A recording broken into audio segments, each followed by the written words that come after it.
Assalamualaikum warahmatullahi wabarakatuh. Om Swastiastu, Om Namo Buddhaya, salam sejahtera untuk kita semua. Halo semuanya, perkenalkan nama saya Agus Aryadi SAMH, NIDN 0921098305, dosen Universitas Laki Dende, program studi ilmu hukum konsentrasi hukum pidana. Untuk program studi sebagai pengampu mata kuliah atau penanggung jawab dari mata kuliah hukum perlindungan perempuan dan anak. Latar belakang daripada pendidikan saya yang diawali S1 di Universitas Muhammadiyah Kendari UMK itu pada tahun 2011, kemudian S2 atau pasca sarjana di Universitas Islam Jakarta UIJ yaitu 2014, dan tercatat sebagai dosen tetap yayasan di Universitas Laki Dende ini yaitu di tahun 2016. Dan pada kesempatan ini saya menjelaskan atau menggambarkan terkait dengan materi kuliah yang saya ampu, yaitu hukum perlindungan perempuan dan anak. Nah, di dalam pengajaran atau pembelajaran ini kami terdiri dari dua dosen, saya selaku dosen pertama, dan kedua Bapak Saiful SHMH sebagai dosen kedua. Di dalam kesempatan ini saya menjelaskan terkait dengan metode atau pembelajaran yang saya gunakan, yaitu metode ceramah, ya. Kemudian dalam hal ini diskusi dan evaluasi pada tahap berikutnya.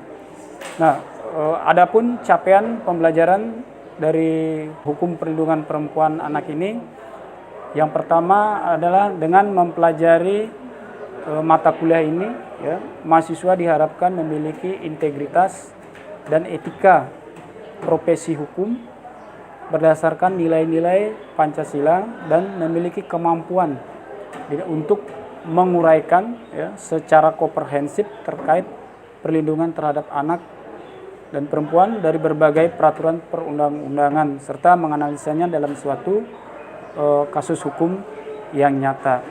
Kemudian gambaran singkat terkait dengan deskripsi mata kuliah ini, bahwa mata kuliah ini membahas tentang pengertian, ya, hukum perlindungan perempuan anak itu sendiri, ruang lingkup hukum perlindungan perempuan dan anak, tujuan mempelajari hukum perlindungan perempuan dan anak, dilanjutkan dengan sumber-sumber hukum terkait hukum perlindungan perempuan dan anak, kemudian pengertian anak dari berbagai peraturan perundang-undangan, kemudian hak-hak dalamnya berbagai instrumen hukum baik nasional maupun internasional, kemudian berkaitan dengan pertanggungjawaban pidana terhadap anak, kemudian perlindungan anak dari berbagai peraturan perundang-undangan, dalam hal ini hukum acara pidana anak, ya. Kemudian berkaitan dengan pengaturan bagaimana jika dilakukan diversi dan pemidanaan terhadap anak itu sendiri. Adapun skema penilaian yang dapat saya terapkan pada materi kuliah hukum perlindungan perempuan dan anak ini, yang pertama ujian akhir semester itu, ya, 30%, kemudian ujian tengah semester 30%, kemudian pemberian tugas kepada mahasiswa 20%, kemudian kuis, ya, yang saya lakukan itu nilainya 10%, dan aktivitas keaktifan daripada mahasiswa itu sendiri nilainya 10%. Pula skema daripada penilaian terhadap hukum perlindungan perempuan dan anak sebagai saya salah satu dosen pengampunya. Berikut cuplikan pembelajaran yang dapat dilihat pada pembelajaran yang saya lakukan di kelas. Baik, Assalamualaikum warahmatullahi wabarakatuh. Waalaikumsalam warahmatullahi wabarakatuh. Selamat pagi untuk kita semua. Om Swastiastu, Om Namo Buddhaya. Salam kebajikan ya untuk kita semua.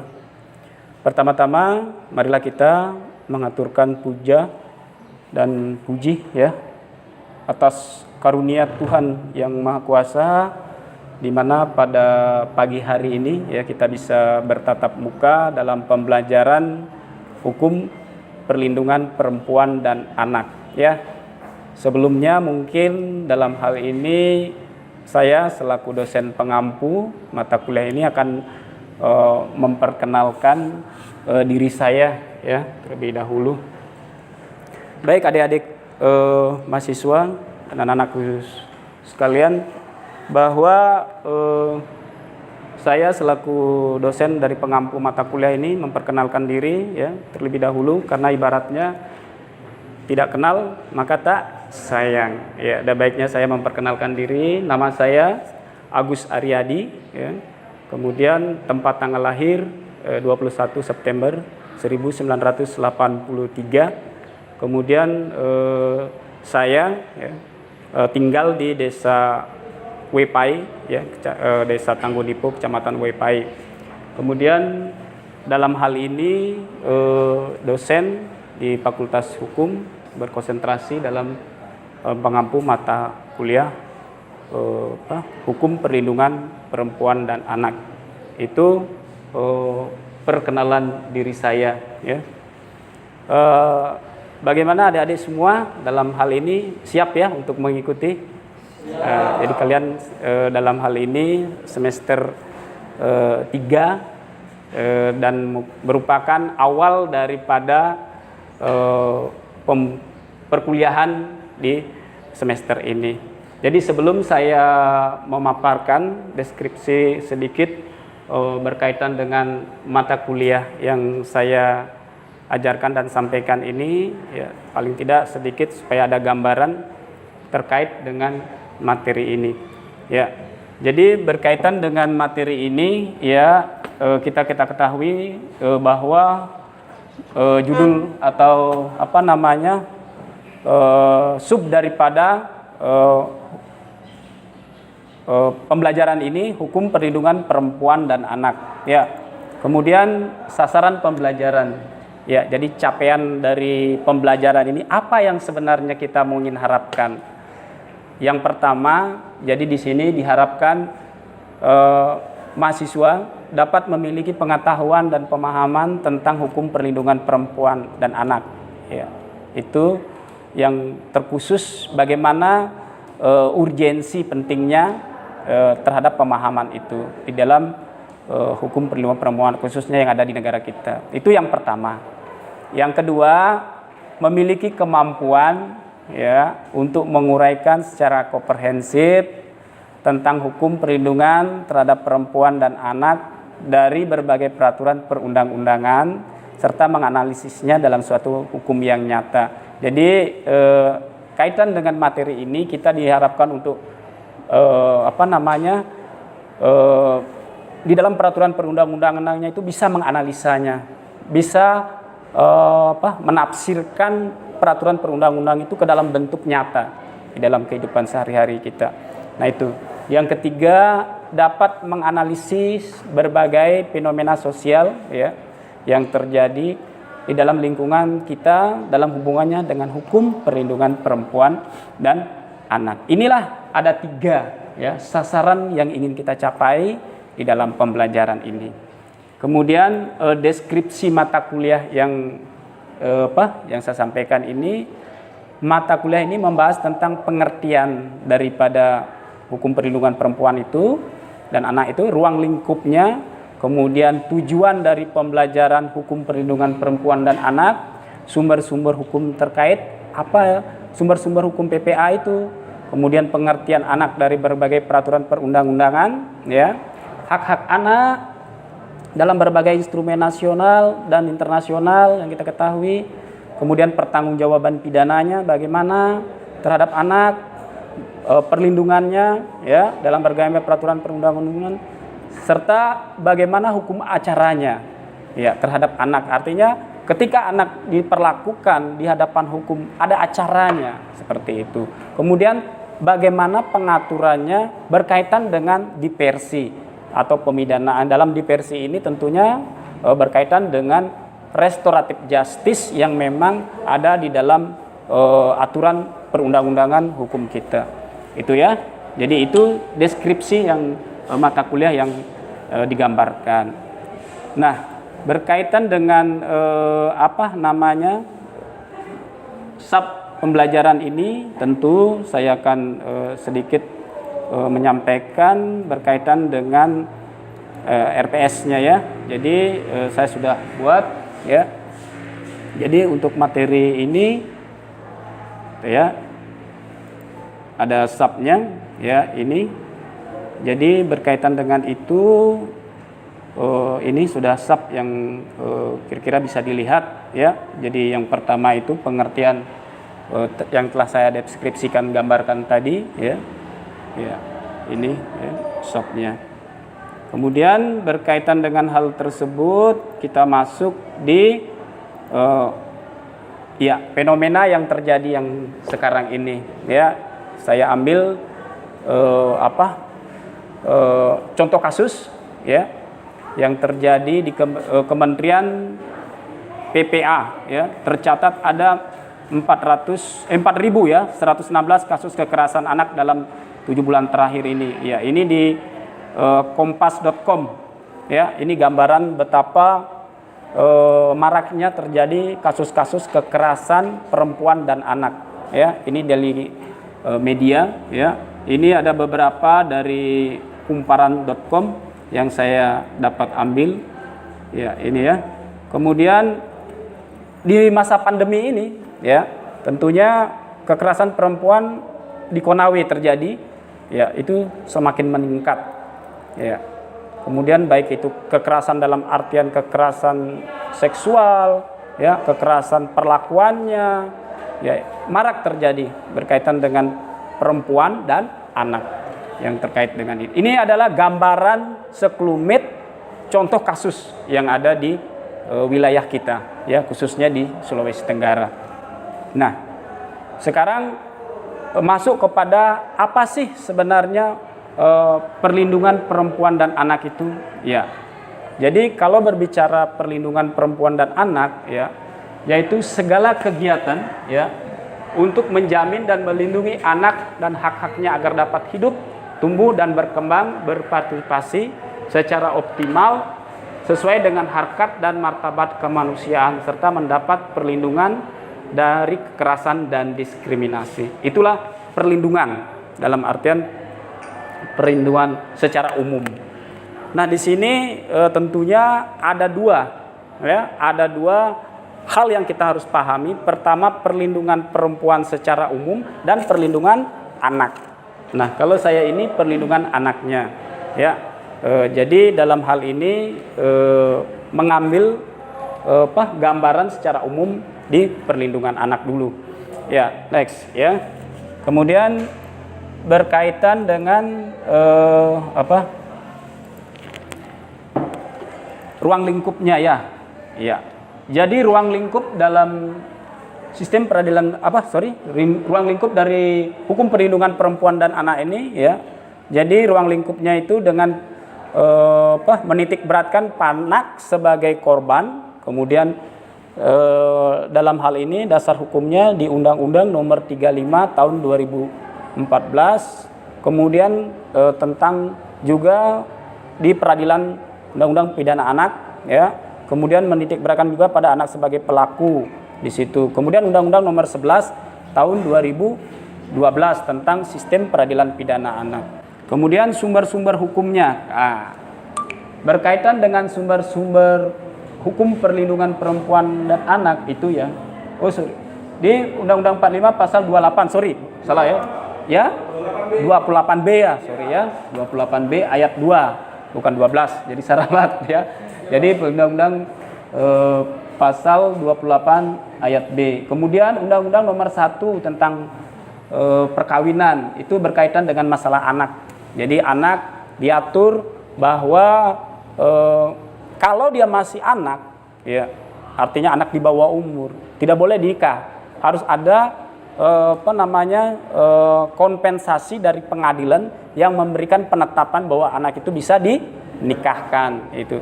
Jadi aturan yang berlaku itu kalau tidak salah itu Undang-Undang nomor 19 ya, kalau tidak tahu ya. Ada perubahan dari Undang-Undang 74 ini ya. Sudah di perubahan di amandemen ya di Undang-Undang nomor 1 tahun 1974 itu batas usia minimal itu kalau tidak salah laki dan perempuan itu minimal 19 tahun. Iya, iya. Dulu kan masih berapa ya? 16 ya. Sekarang sudah diubah menjadi 19 tahun. Dengan keberlakuan undang-undang ini ya yang menjadi harapan kita bahwa kita dituntut bagaimana ya, baik kita selaku orang tua, baik siapapun dalam hal ini bagaimana ya mengetahui dan memahami bahwa ada hak-hak anak, ada perlindungan di dalamnya yang tentunya merupakan bagian dari pengejawantahan daripada undang-undang tadi itu harus didapatkan oleh anak. Itu yang paling mendasar daripada tujuan dari pemahaman undang-undang itu sendiri. Nah, itu yang menjadi kesimpulannya dan mungkin saya akan buka ruang tanya jawab berkaitan dengan materi tadi. Kalau ada hal yang mau disampaikan, kalau hal yang kita mau diskusikan berkait dengan undang-undang perlindungan anak ini dan perempuan, ya saya persilakan. Saya buka ruang untuk diskusi. Silakan. Ayo. Ya, silakan, Dek. Assalamualaikum warahmatullahi wabarakatuh. Ya, perkenalkan nama saya Putra Karta Rajasa. Langsung saja, Pak. Pertanyaan saya begini. Baru-baru ini di Konawe terjadi kekerasan seksual pada anak, yaitu umur 14 tahun yang dilakukan oleh beberapa pemuda. Langsung saya pada pertanyaan saya, bagaimana cara kita mengatasi hal tersebut tidak terjadi di lingkungan keluarga kita atau tetangga kita? Karena Pak, sekarang saking berkembangnya teknologi, sangat mudah terjadi kekerasan seksual pada anak. Itu saja Pak yang ingin saya sampaikan. Terima kasih, pertanyaan yang bagus dan baik. Ya, kita beli aplaus ya. Ya, jadi hal yang paling mendasar ya bahwa semua orang berperan di dalam bagaimana mewujudkan stabilitas keamanan ya terhadap bagaimana penerapan dari Undang-Undang Perlindungan Anak ini. Seperti yang disampaikan adalah tadi berkaitan dengan kasus yang terjadi ya, yang di Konawe ini, yang baru-baru ini. Nah, jadi ini tidak terlepas sebenarnya peran kita semua, masyarakat, tentu keluarga dan pemerintah. Ya, itu. Nah, terjadinya kasus itu tidak lepas terjadi pengaruh media sosial, ya. Jadi hal yang harus dipahami bahwa ya pelaku kalau anak ya bagaimana dalam hal ini walaupun korban ya itu anak, sebenarnya kita berharap tidak ingin kasus ini terjadi. Tetapi karena perkembangan zaman ya, karena pola asuh yang mungkin anak itu tidak bisa kita kontrol kan setiap saat di rumah gitu. Makanya disinilah kita selaku orang tua dan yang lainnya harus bijak memahami bahwa itu adalah bagian dari perkembangan. Bukan berarti bahwa hal itu dibenarkan kan seperti itu. Terkait dengan persoalan itu sedapat mungkin diselesaikan ya. Misal kalau tidak berhasil dengan jalan kekeluargaan ya, kita tempuh dengan ya karena di dalam hal ini kita diatur oleh proses hukum kan gitu. Nah, tetapi di dalam Undang-Undang nomor 11 tahun 2012 tentang sistem peradilan anak ini, yang saya tanyakan ini pelakunya anak, korbannya anak. Iya, umur berapa? 14 tahun, berarti dia adalah tergolong adalah anak. Ya, tentunya di sini kalau kita melihat dari kasus yang terjadi, ya, misalnya anak ini ditahan atau bagaimana untuk penyelesaiannya awal yang dilakukan saat ini. Penyelesaiannya beberapa pemuda itu sudah diamankan Pak di Polres Konawe. Sekarang, iya. Dan sempat buron. Oh begitu. Jadi iya, karena kan apapun dalam hal ini, apalagi yang berkaitan dengan tindak pidana yang berkaitan dengan asusila ya.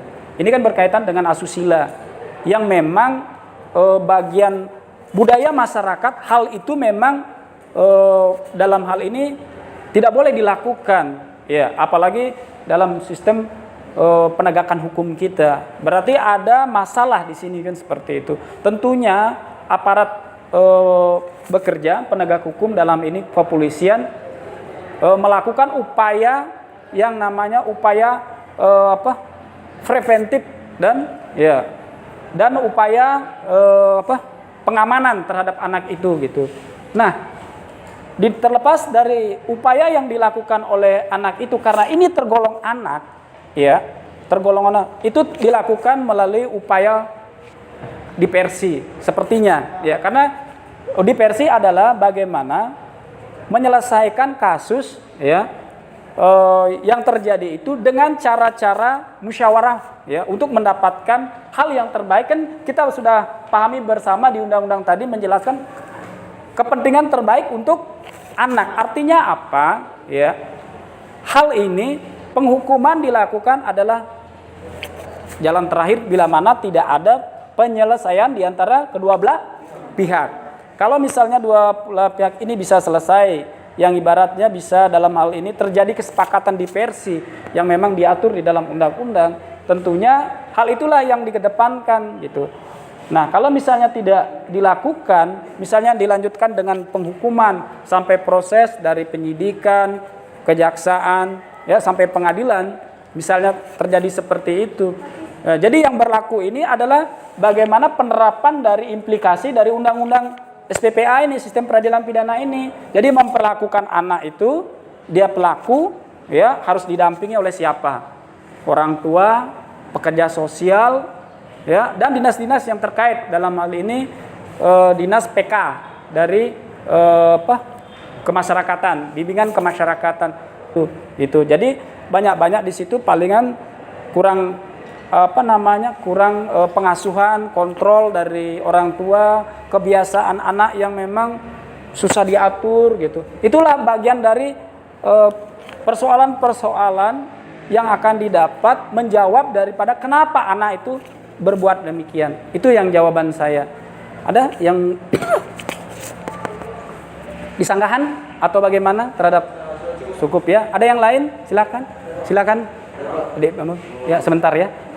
Terkait faktor kekerasan terhadap perempuan, ini Pak, belakangan ini yang sering saya temukan kayak contoh kasus kayak pelecehan verbal, pelecehan seksual, kekerasan seksual, atau pemerkosaan.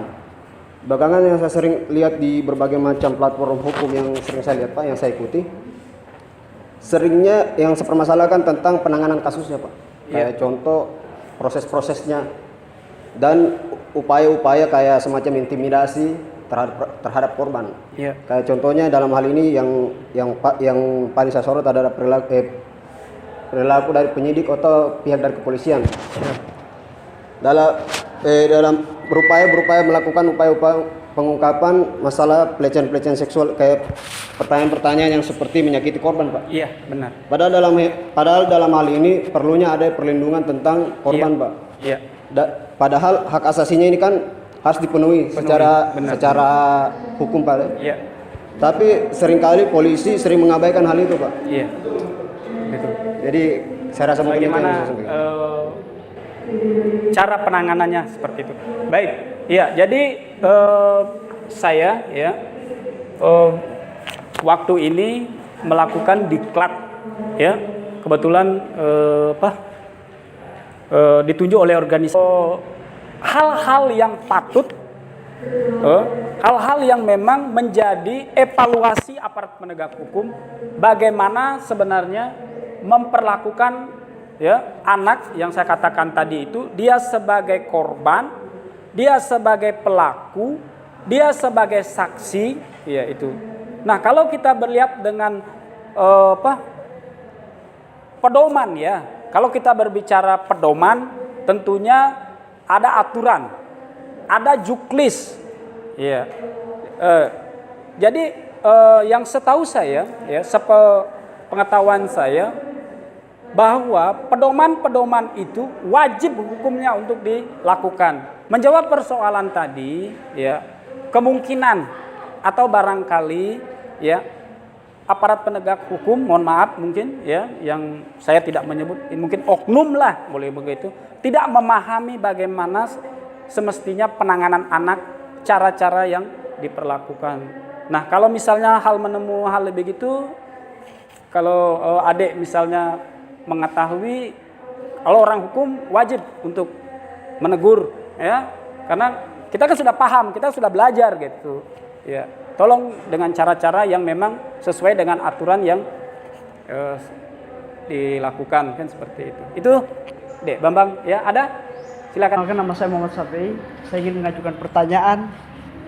Jadi begini Pak, bagaimana jika seorang pria dewasa menikahi anak di bawah umur?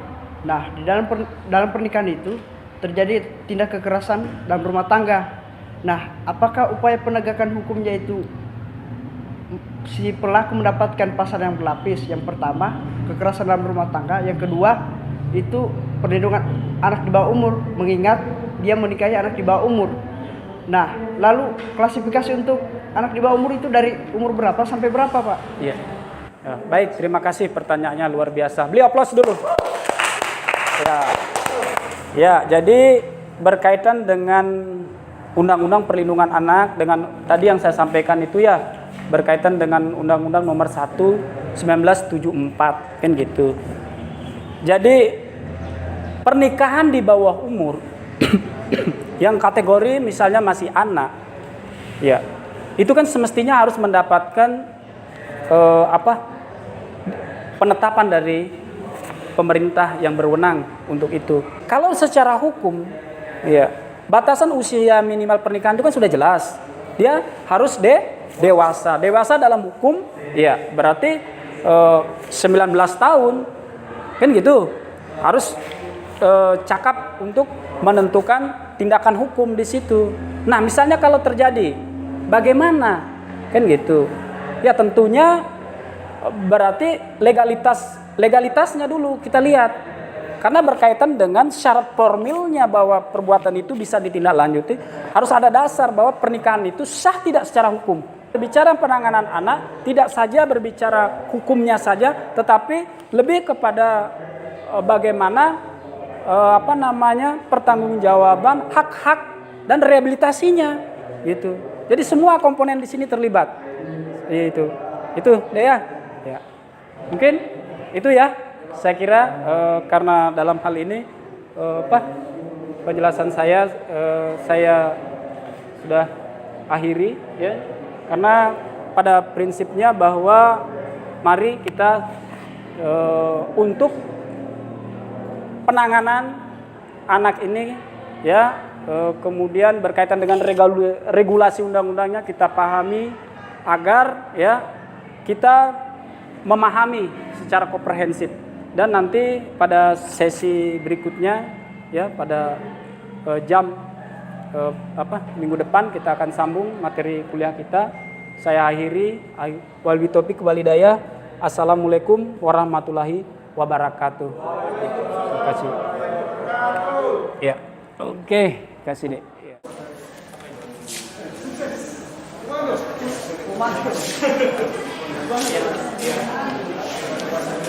Lagi diskusi, kasih deh. Siap-siap. Nanti kita